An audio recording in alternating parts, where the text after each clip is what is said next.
I'm Keke Palmer, and in celebration of International Women's Day, I'm sitting down with two businesswomen that are carving out very successful paths for themselves, despite the systemic challenges and biases that Black women entrepreneurs face today. I'm so happy to be talking to you guys. First of all, please, introduce yourself. I know you're Eunique and I know you Obia, but I would love to hear from you guys about your businesses, Obi Your Naturals, and of course, Culture Tags. Yeah. My name is Ewah Gibson, and I am the creator of Culture Tags, which is a multi-generational party game. My name is Obia Ewah, and I'm the CEO and formulating chemist of Obi Your Naturals, where we produce vegan hair and skincare products.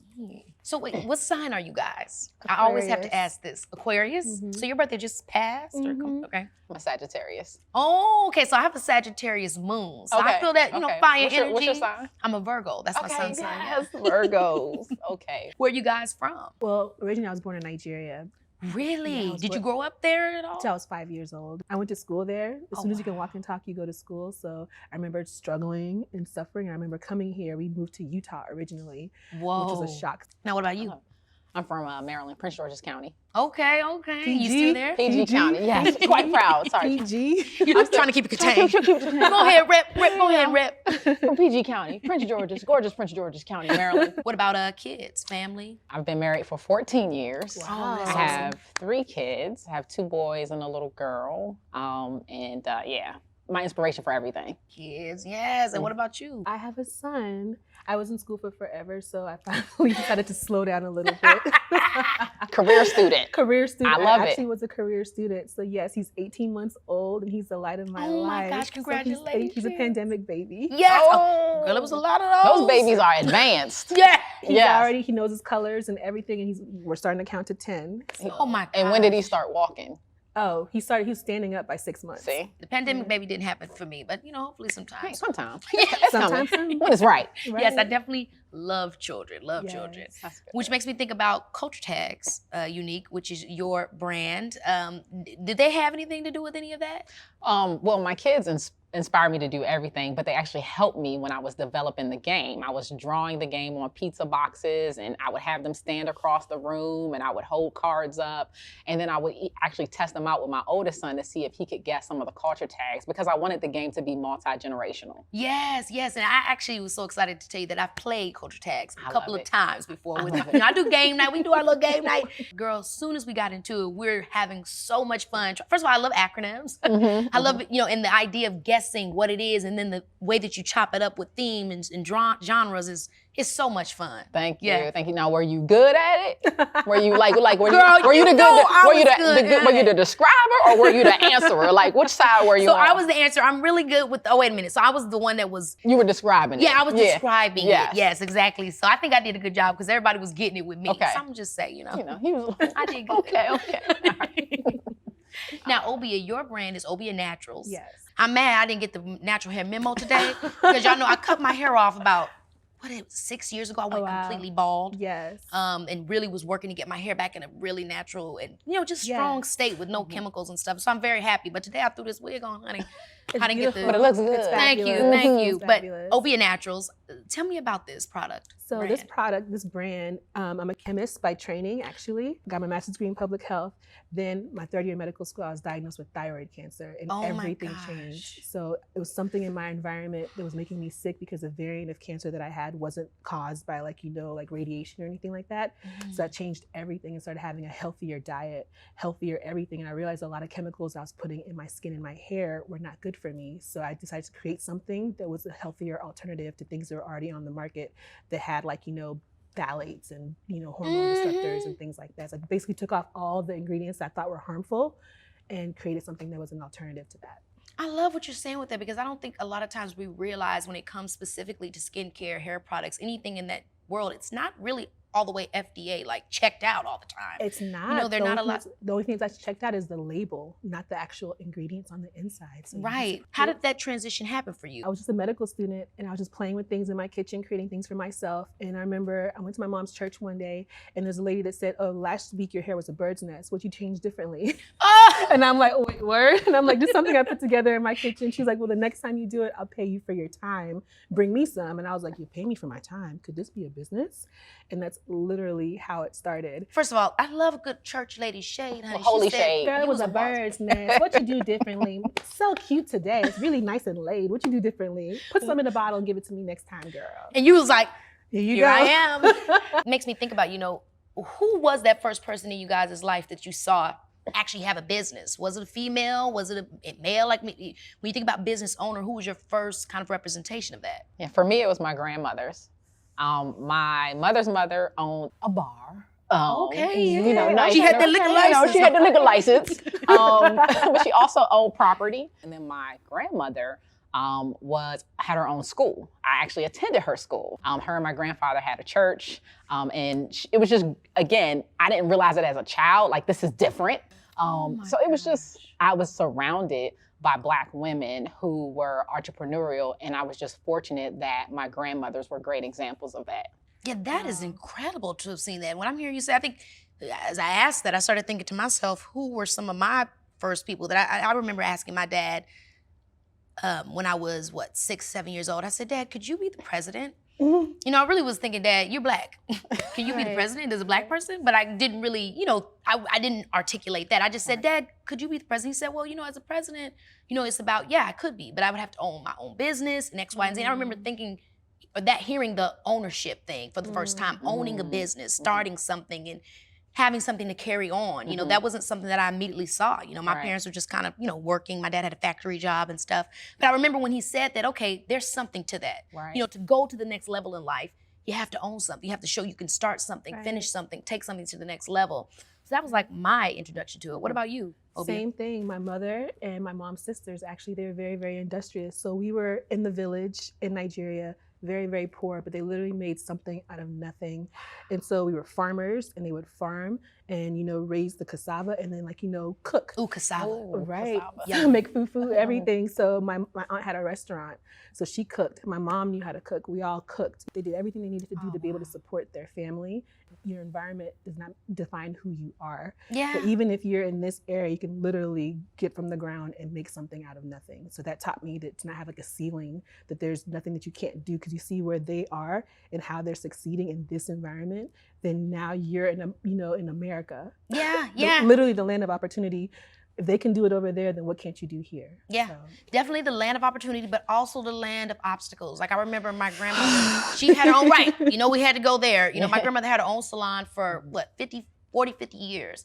And then tax stuff and all these things pile up and she lost it and started doing it out of her home. But she was a very successful business owner for many, many years. But it makes me want to ask you guys, what are some of the biggest challenges that you faced with starting your own business or businesses? I don't even know where to start because there's so many. There's so many, right? I've been doing this. I've been on Amazon for 10 years now. Ooh. And I know this will be the 10th year in August. That's awesome. And to survive 10 years in business, is like no small thing. Mm-hmm. And so from bootstrapping the business to financial challenges to equipment challenges, employees, and having a stable workforce, just the list goes on. And then of course, being a Black woman going into a boardroom and they're thinking that you're the assistant and not the owner. That's a whole nother story. Or not understanding necessarily the value or the need of what you have. I think that's the big issue when you go into those things with your business and you're trying to prove to people. It's even the same way for me as a talent. When my version of it is, I wrote this script. But if you don't have enough diversity in those rooms, then no one is able to really back you or say, yeah, this is of value, this makes sense. So then it's this thing of you constantly trying to prove yourself, which is, it can be very exhausting emotionally. Extremely. We'll co-sign both of you. I think for me, it was a couple of things. So definitely capital, bootstrapping, to bootstrap the company, trying to balance, right? So I'm married, I have 3 kids. And so making sure that I'm obviously building my business, but that at the same time that I make sure that my KPIs are still how my family feels. So what do you mean? What's KPI? My key performance indicators. So a Come lot on, of times, key performance indicators. So a lot of I love times that. we look at conversion rate, we look at sales, how's our revenue growing, what's our profit margin look like, and those things are important. But as a mother and as a wife, for me, it's are my kids happy? Are my kids okay? Like, am I balancing my time to make sure that they still have what they need? I don't want to have a successful business and have children that are miserable, right? Women are and incredible. so I just want to say that. so like that's super important. And then also starting culture tags. I got the idea for culture tags in the end of 2019.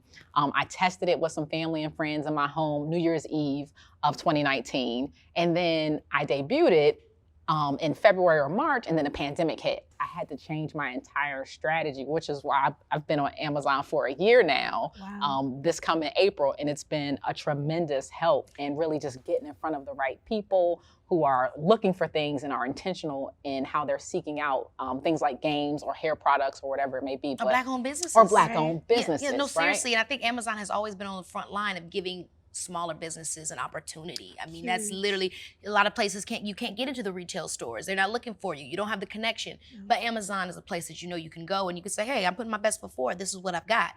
Seeing your relationship, it's been 10 years for you. 1 year. 1 year culture tags. 1 year. 1 year for culture tags. So what has your evolution been, I'll say for you, Obia, over the course of 10 years working with Amazon? I've been through all their different changes.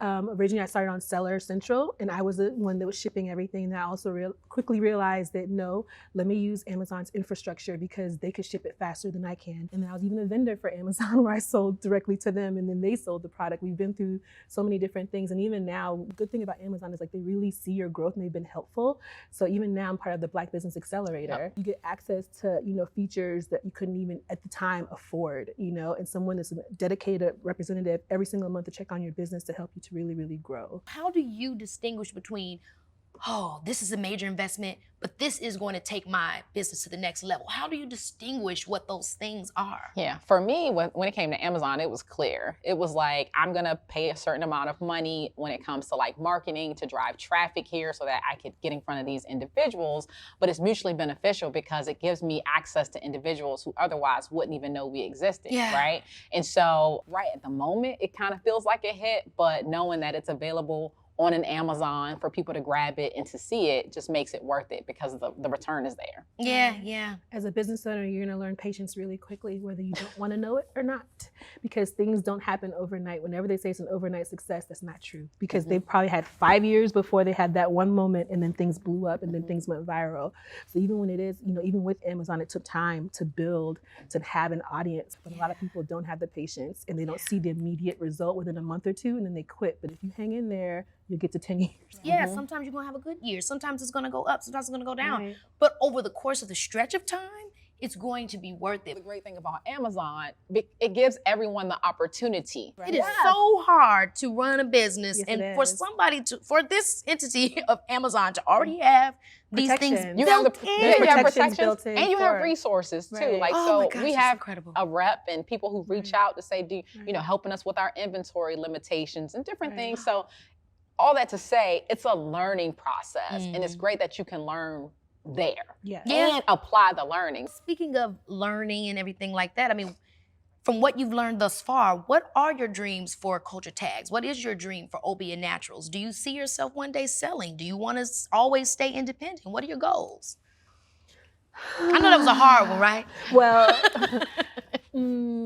I'll say for culture tags, my dream is a game show. Ooh. I think culture tags is such an amazing game to play in the home, but I also think that it should be in homes everywhere, all over, and not household name, not just restricted to the States. It should be everywhere. And so I see it as a game show, which I'm really excited about, because if you have a game show, I can imagine the traffic that's gonna hit Amazon with people wanting to buy the actual game. And then for as long as I can, keep it Black owned and remain independent. That is my goal.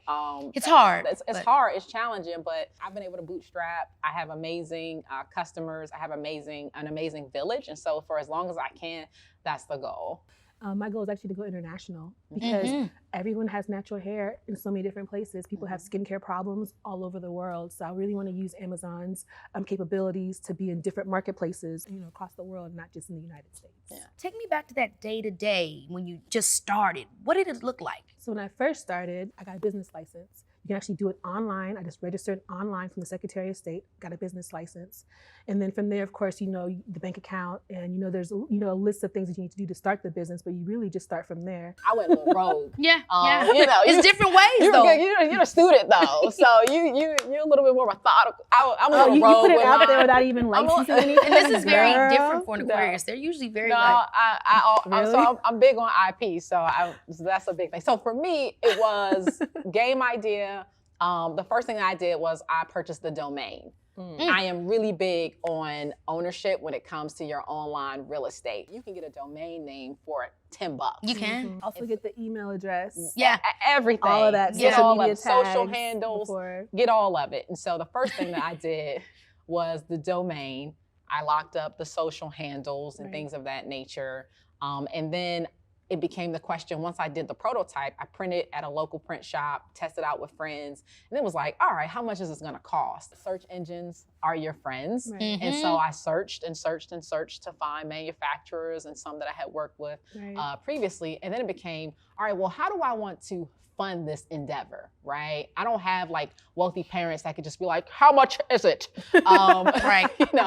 Seriously. My dad's like, all right, you give me Friday. And then so if I take my pension out. If I carry the one. So for me, it was, how am I gonna fund this? And I was like, well, I could fund this myself, but I think what's so important when you're starting a business is to really get your community going.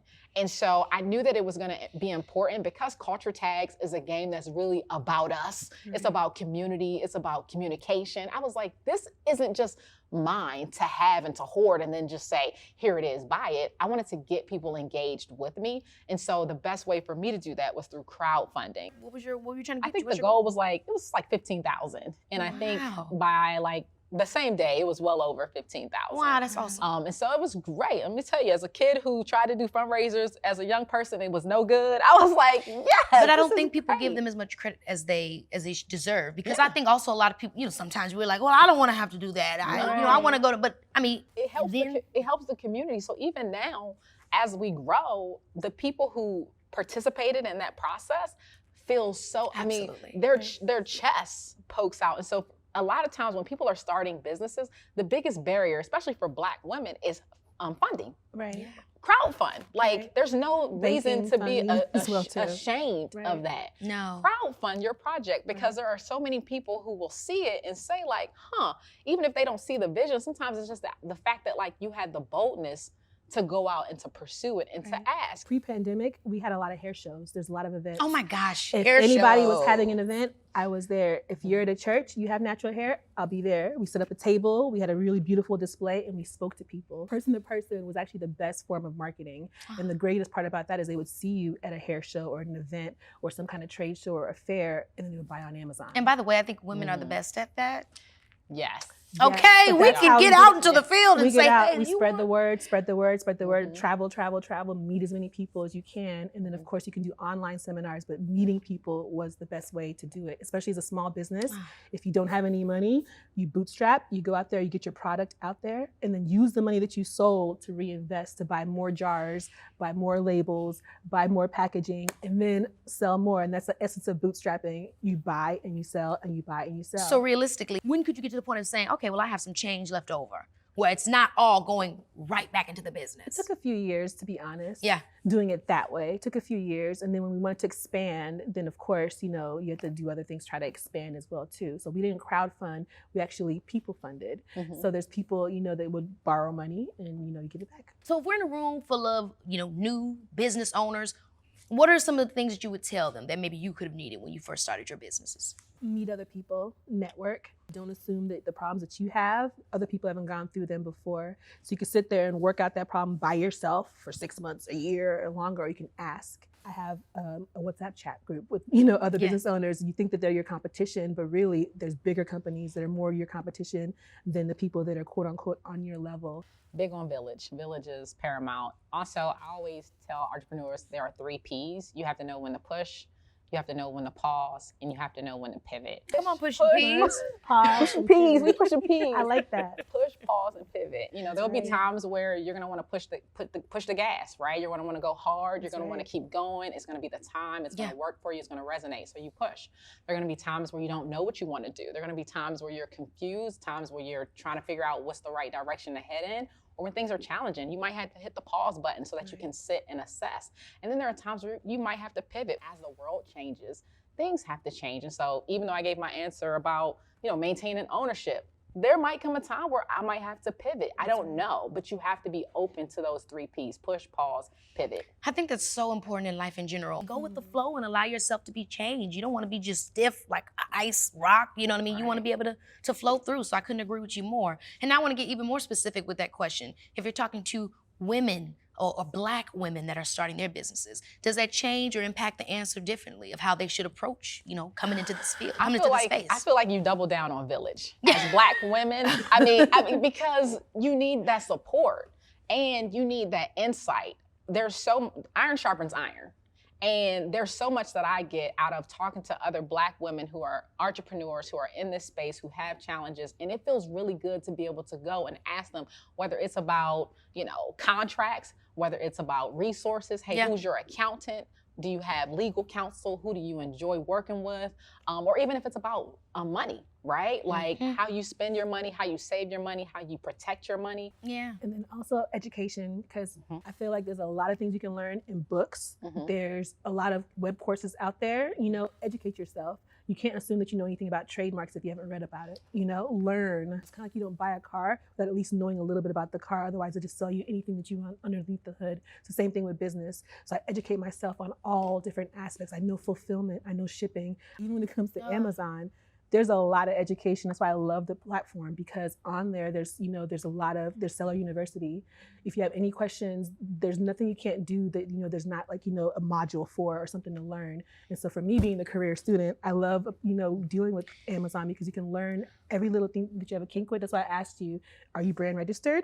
Are you this? Are you that? Are you this? Are you that? Are you that? She was like, yeah. I was like, yeah. Because, you know, you can do transparency and have a little sticker on your box to make sure that they know it's coming from you and not from a third party. There's all these ways you can learn and educate yourself on how to be a better businesswoman. And so that's what I would say to other Black women in the same opportunity, is that there's resources out there, use them. Yeah, I really just love that, because honestly, knowledge is power. We say that thing over and over and over again to the point where it's become so cliche, but it really is true. Knowledge is power. When you know more, you can do more, you can be greater. My thing to add to that is be realistic about what you're up against. It was not that long ago that Black people weren't even able to have businesses, let alone the women as well. Correct. So I think, you know, take it easy on yourself and know that you're up against a lot. Some people aren't gonna be welcoming to you being in those rooms, but that doesn't mean you don't go. That doesn't mean you don't hold your head high.